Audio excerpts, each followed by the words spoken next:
What happened that night changed everything. Surviving roommate Dylan Mortensen met with police several times after her King Road roommates were murdered. I look at what Dylan actually told investigators, along with another roommate. Plus, we're seeing photos of evidence CSIs collected after the murders. It's all from Idaho State Police reports.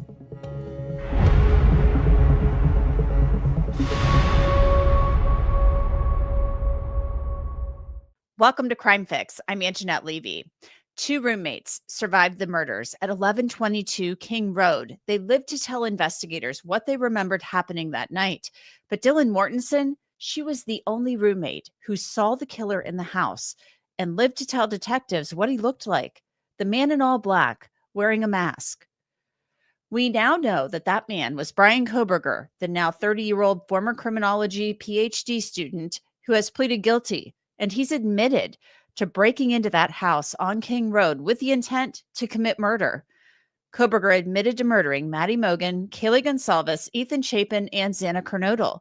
Dylan spoke to police on a number of occasions. She was the only living eyewitness to what happened. Idaho State Police detectives interviewed her 2 days after the murders. She'd left Moscow, as many of the other students had. Dylan described hanging out with her roommates on the afternoon of November 12, 2022. A sorority formal had been held the night before.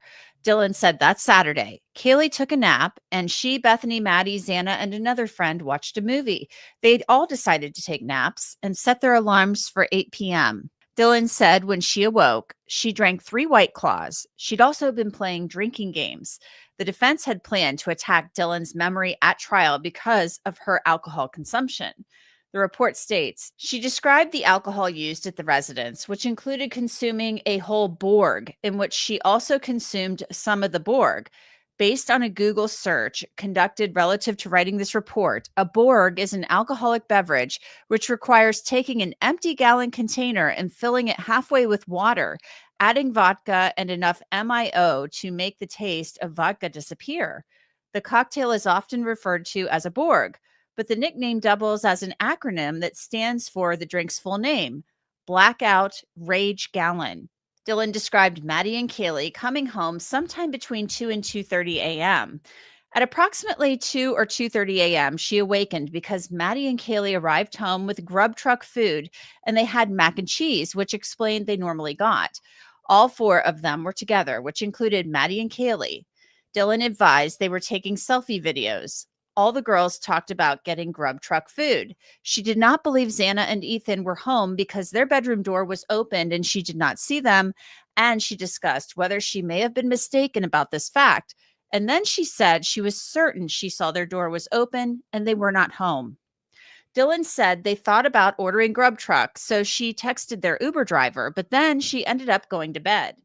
Later, she was awakened by sounds in the house. The report states, she advised around 4 a.m. or 4:20 a.m. She heard Kaylee singing and playing music. She heard who she believed was Kaylee walking up the stairs and advised she heard Kaylee say, "Someone's here," and she sounded frantic. Dylan described Kaylee's tone as somewhere between talking and yelling it. She believed it was Kaylee who was walking up the stairs with Murphy. Dylan said she heard who she believed to be Kaylee running down the stairs. She advised Murphy was barking at the time. Dylan said she does not believe Murphy is normally a barker. She further stated she believed it was Kaylee who was running down the stairs after she heard her say, "Someone is here." She further explained she does not know if she actually heard this or whether she was drunk and did not actually hear any of this. She heard the footsteps of who she believed to be Kaylee. She explained that all of the girls wear Doc Martens, and that is what she believed she was hearing Kaylee coming down the stairs wearing her Doc Martens because of the sound of the footsteps coming down the stairs. I cover a lot of really scary crime stories here on Crime Fix, and if it's taught me anything, it's that privacy and personal safety absolutely cannot be compromised, especially when it comes to your personal data online. You would be shocked at how much of your information, like your name, phone number, and even home address, is just floating around the internet for data brokers to find and sell. Do you ever wonder why you get so many of those annoying spam calls and emails? Well, that's why our sponsor, Incogni, is a crucial tool that helps you take back control by automatically identifying which data brokers have your info and then demanding they remove it. Incogni actually found 50 brokers with my information, and within days, they started getting me removed. It's so easy to use. Just create an account, authorize Incogni to act on your behalf, and let them handle the rest. And now Incogni users can wipe their info from an even wider range of websites with the unlimited plan's new custom removals feature. All you need to do is copy and paste the link to sites where you've noticed concerning data breaches cropping up and creating issues in your life, and a team of privacy specialists will take care of the rest of it. The new Incogni Unlimited feature even allows users to customize their data removals and tackle the toughest of breaches with the help of a team of privacy specialists. So if you care about your online safety, and you should, take your personal data back with Incogni. Use the code CRIMEFIX below on the screen and get 60% off an annual plan. Dylan described opening her door and not seeing anyone. She told detectives she opened her door again. The second time, when she opened her door, she heard who she believed to be Kaylee crying and believed Kaylee was in the second floor bathroom. She then heard a male voice, which she stated she had never heard before, say, "It's okay, I'm going to help you." Dylan believed the unidentified male was in the bathroom and with the person who was crying. She believes it was Kaylee who was the one crying. She stated that now that she has gathered additional information, she now believes it was probably Xana who was crying. At the moment of hearing the crying, she stated she believed it was Kaylee who was crying. She advised she knows the male's voice was not Ethan's voice. Dylan said at one point she was still processing what had happened. The third time Dylan opened her door, she said her vision was blurry or fuzzy, but she advised she saw a figure of someone that was dressed in all black, and they were masked, and he was holding an item of what she initially perceived was a vacuum, but she said that did not make sense to her. She described the suspect as not being muscular, but being skinny and toned like a basketball player. She further described him as being taller than her 5'10" frame by at least 3 inches, so he would have been 6 feet tall in height. She advised he had to have heard her call Kaylee and Xana, and she thought he would have had to have heard her calling for them, and she was confused as to why he did not come to her room. She described the item the suspect was holding, which she advised was like a cylinder, and she remembered a cop talking about a bow, so she was trying to ascertain if what she saw was in fact shaped like a bow. Dylan further stated that she thought maybe it was a firefighter because of what Bethany told her about seeing a firecracker. She advised he would have been approximately 3 feet away from her, and she believed she saw him walking out the back sliding glass door. He had looked at her before walking out the back door. She was not certain if he could see her whole body or just her head. Dylan said she texted and called her friends starting at 4:19 a.m. and none answered but Bethany, who said, as you heard, that she had seen fireworks. They were both scared and trying to make sense of what they were discussing, and text messages back this up. The report states, she denied perceiving a threat. Even after encountering the male in the hallway, she said there were people coming in and out of their house all the time. She denied remembering what his face looked like and said she could see that his head and mouth were covered, but she could see his eyebrows, and further advised she was not certain she could see his nose. When asked if she knew what a balaclava was, and she said no, so I asked Sergeant Blaker to show a picture of a balaclava from his cell phone, and upon looking at a picture of a balaclava, she said that could have been it. She does not remember seeing his mouth or nose, but she could see his eyebrows. Dylan described opening her door a fourth time to run to Bethany's room, and she said she could see Xana lying on the floor of her bedroom and believed she was passed out. Dylan told detectives about an incident the month prior when Kaylee had told them and the other roommates about a person watching her when she was outside with Murphy. She said the person was in the apartments above the house. Dylan also told detectives about a man following Kaylee to her car at the Winco grocery 2 to 3 weeks earlier. Detectives said they looked into those incidents and determined Kaylee did not have a stalker. Now, one interesting thing that Dylan said, because Parents' Weekend had been the weekend before the murders, she said the house had had a deep cleaning, and she didn't believe the killer's DNA would be found there. She also said she couldn't think of anyone who would want to hurt the girls because people like them. Dylan was asked if she was telling either Sergeant Blaker or I anything to prevent us from solving this, and she advised no, that she understood my question, and she advised that she knew she did not sleep through the whole incident because she had texted communications and other things that she knows would have required her to be awake. She advised she knows what she heard, especially about hearing who she believed was Kaylee crying and the male voice telling her he was there for her. She stated again she does not know how much of what she had been telling us was not factual because she is still processing the events. When asked why she believes she was spared after the male suspect saw her, she said she does not know why, and she does not believe anyone ever tried to open her door during the time he was in the house, and he could have easily have done so, and why he would have passed by her room multiple times. She volunteered that to come through the sliding glass door, the person would have had to have scaled a tall wall. She advised the suspect would have known her room would have been occupied because he appeared to have known the layout of the house. She also said it could have been someone who was in the house last year when other girls were living in the house. Crime scene investigators processed the scene on King Road starting the afternoon the murders were reported. But on December 3rd, they went back and collected more evidence, including beer cans. One was collected from Bethany's bedroom. Photos were taken of her vanity. Also collected beer cans on the stairs of the home. And in the living room, a black backpack was photographed. It was leaning up against the wall. It's not uncommon for investigators to go back to a crime scene to collect other evidence for testing.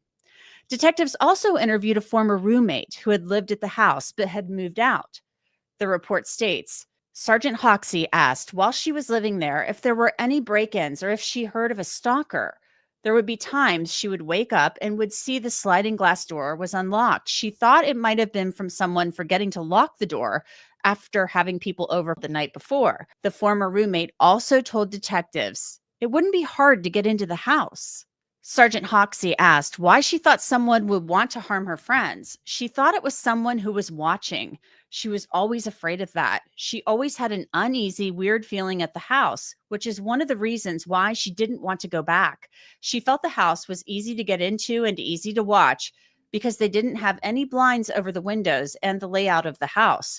She had said that the sliding glass door was broken at one point. If the door was jiggled just right, the door would unlock. If the front door was locked, you had to enter the code on the keypad, but if the deadbolt wasn't locked, the door could be opened. After Brian Koberger's arrest, detectives went back to Dylan Mortensen, and she said she did not recognize him after seeing him on the news. She said the object that he appeared to be holding when she saw him, again, she said it looked like a small vacuum. It didn't make sense to her then either. She also thought the suspect was wearing boots. Dylan would have testified at trial, but then Koberger asked for a plea deal. His life was spared. She spoke at sentencing. Thank you, Your Honor. What happened that night changed everything. Because of him, four beautiful, genuine, compassionate people were taken from this world for no reason.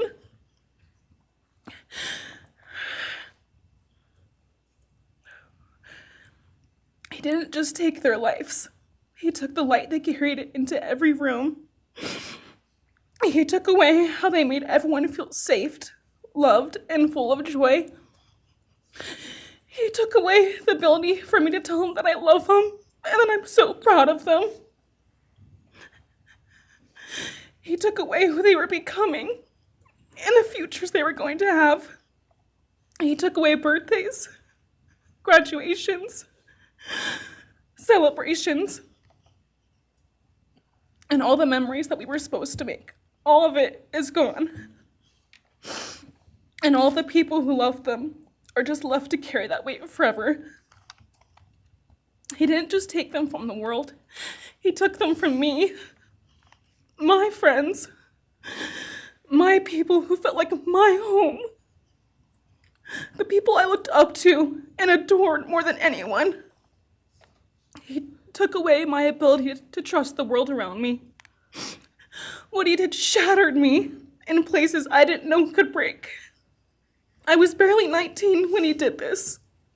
We had just celebrated my birthday at the end of September. I should have been figuring out who I was. I should have been having the college experience and starting to establish my future. Instead, I was forced to learn how to survive the unimaginable. I'd like to bring in Chris McDonough. He is the host of The Interview Room. He's also the director of the Cold Case Foundation and a former homicide detective, now retired. So, Chris, how critical of a witness was Dylan Mortensen going to be at this trial? As you now read through these reports, we're getting even more information about what she said she saw that morning. Well, eyewitness testimony is always questionable as a whole, no matter what type of case you're dealing with, because people see things differently. And of course, they always reflect those differences in their lifestyles and, how they've grown up, what their perceptions are, et cetera. So in her situation, I mean, she's obviously very close to all the friends. Mm-hmm. She's living in the house. She's also admittedly intoxicated that evening. And so you have, chemicals on board. You have a variety of other different things that are taking place internally. So it's not unusual initially for witnesses to give you various types of accounts of what they potentially could have seen. So there's, as an investigator, you have to kind of sort through that and say, okay, what exactly is going on here? And are there consistencies in relationship to the statements that I'm hearing? Her level of intoxication was pretty high by her own admission. They'd all been out drinking, big football game the day before. I mean, she's talking about the number of White Claws she had, a Borg, all of this stuff. I mean, the defense was really going to hammer her and go after her had a trial move forward. Yeah, they would have tried to establish her state of mind that evening, no question about it. And, she would have had to really face, some tough questioning, which, juries, as you know more than anybody, they look at that and go, okay, what's the character of this particular witness that I'm listening to? They measure that again against their own life experiences and, quite frankly, their college life experience. And they say, oh, well, I was like that in the past. And, jurors they do and say different things, in that room when they're, coming to a verdict and they're all discussing it. And I think, though, she probably would have been very credible across the table. And I think she would have been ultimately, defense would have beat her up a little. But I think ultimately it would have leveled off into, did she see what she said she saw? Mm-hmm. This whole thing about thinking it was Kaylee that she heard running down the steps, thinking that it was Kaylee who she heard crying. We now know that's not true. Kaylee was upstairs in the bed with Maddie and had been attacked. She got more information. She figured out it was likely Xana who was crying. The feet coming down the steps, the boots she thought she heard. That had to be Koberger. Yeah, I mean, and again, right, we go back to Angenette, this idea of, what's her cognitive thought process while this is all going down. We know for a fact there's a lot of fear going on here with her, and that emotion alone can, cause people to freeze. And, an experienced investigator does what they call a cognitive interview, where you're interviewing the witness, you're in a controlled environment. And then at some point after they tell their story, you ask them, let's go through this in reverse. Okay. I want you to remember those details that are most important to you, but I want you to start as you saw the suspect leaving, and then think through your mind, close your eyes, and let's work back through when you hear these footsteps or the voice. And that's when these witnesses, they start connecting those dots internally, and they go, oh, wow, maybe it wasn't Kaylee. Maybe it was this. I did hear boots. Maybe it could have been the suspect. And that's where in some of these interviews, and I've read a lot of these reports, you're getting, responses from the investigators. And of course, we haven't heard the taped Mhm. recordings of these interviews. But it won't surprise me if a lot of the witness statement here from her is, I believe, I think, but I'm not positive. Mm. And it doesn't mean she's being dishonest. It just means she's trying to process it. There was another roommate who wasn't living there at the time, but had lived there and had moved out. She had since graduated. And she said that when she was at the house, she always felt like they were being watched. I mean, and we hear that in Dylan's statements too, that Kaylee said there was a man up, in that parking lot by the other apartments watching her. I mean, they felt they were being watched. That to me is so scary. I mean, they had to trust their gut at some level, but it's terrifying to me that they felt they were being watched, and I'm sure they kind of blew it off. But Right. this other roommate, she said, I always felt like we were being watched, and that is so creepy. Yeah, no, I agree 100%. And if you take that sense of unknowing, right, in of itself, and then we now read about Koberger's behaviors, even where other females around him had the exact same sense that, this guy's creepy, there's something wrong, he's always staring at me. Okay, I mean, those are very specific type of behaviors, and for all of the girls inside of that house, I've had a particular feeling myself. I mean, from my investigative experience, that said, okay, well, why does this guy choose this particular house? I mean, it's not because there's a bunch of guys in there. No. And one of the other things that I've been really trying to process, I went down there like you and others, and I stood in that back parking lot, and I could immediately see directly into Maddie's room. Mm-hmm. But when I went down the hill there, meaning not into the crime scene, but I kind of stood down and I looked into the behind the house. I saw that one cylinder underneath Dylan's bedroom. It's a concrete cylinder block, and immediately my experience said, "This is a voyeur. Somebody is watching these girls into this house." And I did a whole video on it, and it was called "He Knows This Neighborhood." He's in this neighborhood. Okay? And of course, that ended up being accurate in of its assessment. Now, that's what the girls were feeling. They were feeling the vulnerability of, the windows open, all this other weirdness going on around them. There were examples of when they left one time, they came back, the sliding door was open. And you start adding these things up, with the feeling that there was a gentleman across the street by the dumpster, watching potentially one of the girls. I mean, Kaylee, I think, as well as, the Winco incident. Mm-hmm.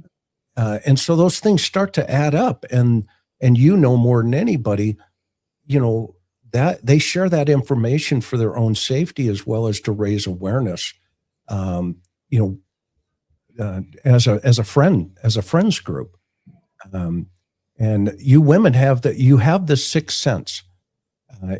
You're born with it. Men don't have it. I mean, let's just be honest, right? My wife will tell me things about, that guy's just weird. Okay. And you go, oh, I thought he was a nice guy. No, there's something there.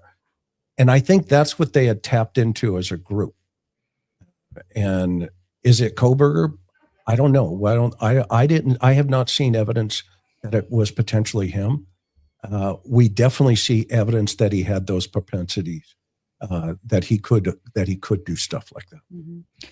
You've said you thought that the house was the target, not necessarily the people in there specifically, but that the house was the target. Why do you think that? Do you think it's because it is women living there and because of the access and the ability to surveil it from that parking lot?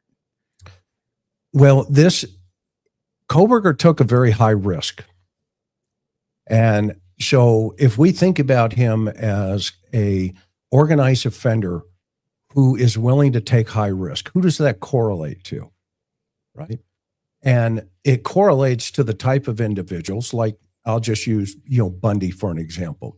I'm not going to use Danny Rawlings, even though he was looking at his type of stuff, but post-homicide, who does he go to? Other students in the graduate program, and who does he want to talk about? He doesn't want to talk about Danny Rawlings. He says, let's talk about Ted Bundy and the sexual burglaries that he does, okay? That's very telling about his mindset post-homicide. Okay? He even downloads a PDF about Ted Bundy. Okay? So in his mindset, I thought, okay, well, who of the personality types of serial offenders? Because I and myself, the entire group at the Cold Case Foundation, we felt that he was emulating somebody or something. Bundy came to the surface for us almost immediately. Bundy was the type of person, okay, that targeted the entire residence. Mm-hmm. The women inside of the residence became his targets individually, but he moved in the last sorority house homicides, as you know, he moved from room to room to room.